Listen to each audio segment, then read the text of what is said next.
ये है खबरों की खबर और आप देख रहे हैं खबरों की खबर टीवी। नमस्कार, मी दिलीप स्वामी, जिल्हाधिकारी तथा जिल्हा दंडाधिकारी छत्रपती संभाजीनगर। आपल्या जिल्ह्यामध्ये सर्वत्र शांतता आहे, सुव्यवस्था आहे, कुठलीही काळजी करण्याचं काही कारण नाही आहे। परंतु आपत्कालीन परिस्थितीमध्ये प्रशासन आणि जनता सर्वतोपरी तयार राहावं यासाठी शासनाने दिलेल्या निर्देशाप्रमाणे जिल्हा आपत्ती व्यवस्थापन समितीने आपल्या जिल्ह्यामध्ये काही ठिकाणी मॉक ड्रिल घेण्याचा निश्चय केलेला आहे।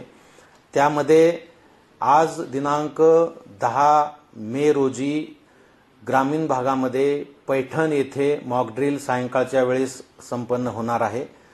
त्याचबरोबर शहरामध्ये छत्रपती संभाजीनगर महापालिका हद्दीमध्ये उद्या म्हणजे 11 मे रोजी दुपारी 4 ते 6 या कालावधी दरम्यान काही ठिकाणी मॉक ड्रिल घेऊन प्रात्यक्षिक घेऊन अशा आपत्कालीन परिस्थितीमध्ये नागरिकांनी आणि प्रशासनाने काय काय पावलं उचलले जायला पाहिजेत या दृष्टिकोनातून मॉक ड्रिल घेतलं जाणार आहे।